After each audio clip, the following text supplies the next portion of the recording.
शरीर को कितना दुलार करके तुम बचा लोगे? कितना?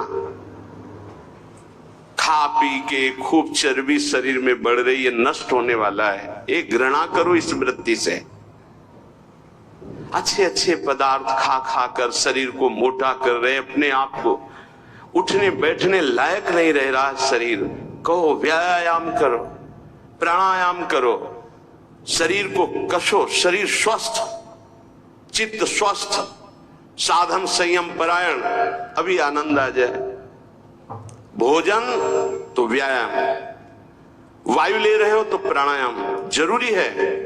साधु हो या गृहस्थ हो, अगर तुम्हारा शरीर स्वस्थ नहीं, शरीर के कितने ऐसे अंग हैं जो साधारण प्रक्रिया से उन पर कोई प्रभाव नहीं पड़ता, उनको असाधारण, जैसे एक सांस में 2-3 किलोमीटर दौड़ना, चलो बाहर नहीं दौड़ सकते तो आजकल यंत्र चले, ट्रेडमिल क्या कहते हैं, उस पे चल सकते हो आप। 48 मिनट प्रत्येक साधक को चाहिए कि पद्मासन या सिद्धासन में बैठे। 48 मिनट, ये बहुत छोटी बात है। 6-6 घंटे आसनों पे बैठने का अभ्यास किया जाता है। भीषण सर्दी में पसीना, केवल एक लंगोटी लगाए गंगा किनारे बैठे, मार्किन नीचे बिछी हुई, उसी का आसन उसी का चला, 6-6 घंटे खुले में ऐसे पसीना से लथपथ शरीर हो जाता है। 90 प्राणायाम, साय मच जाती है दिमाग में, एकदम मंत्राकार वृत्ति। परमानंद की अनुभूति के लिए अध्यात्म चाहिए। अस्वस्थता से बचिए। प्रत्येक साधक से कहा व्यायाम करो, चाहे साधक हो चाहे साधिका।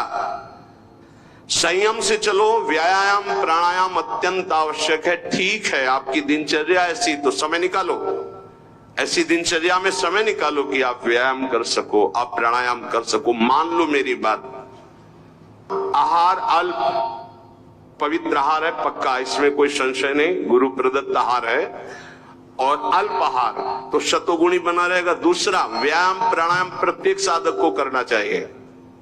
ये हम महापुरुषों को देखें, अपने गुरुदेव को भी देखा है, क्योंकि आजीवन हमें संयम पूर्वक भजन मार्ग में बढ़ना है, तो ये दोनों बातें जरूरी। शरीर का दुलार करने वाला कभी साधक नहीं होता।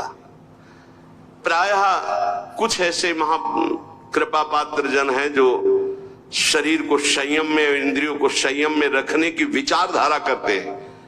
नहीं तो आजकल हम सुविधा को अपनी भक्ति का फल मानने लगे हैं। सही, हम आपसे हृदय की बात कहते हैं, भले बुरा लगे। ये सुविधा भगवान की प्राप्ति में बड़ी दुविधा है।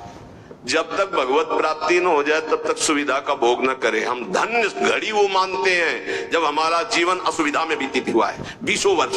हम धन्यवाद प्रभु को करते हैं कि वो समय हमको दिया जो हम जानते नहीं थे कि वही सुख का साधन है, वही सुख का साधन है। हम नहीं समझ पाए थे, हम उसे समझ रहे थे, हमारी कसौटी कसी जा रही, लेकिन आज हमको समझ में आता है कि हमारा वरदान का समय वो था।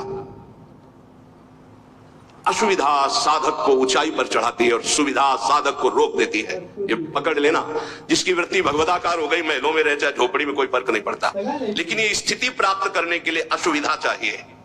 तो उतना ही सुविधा का भोग करे, शरीर के दुलार में न बसे मान लिया जाए, नहीं तो आध्यात्मिक ऊंचाई पर चढ़ना कठिन हो जाता है।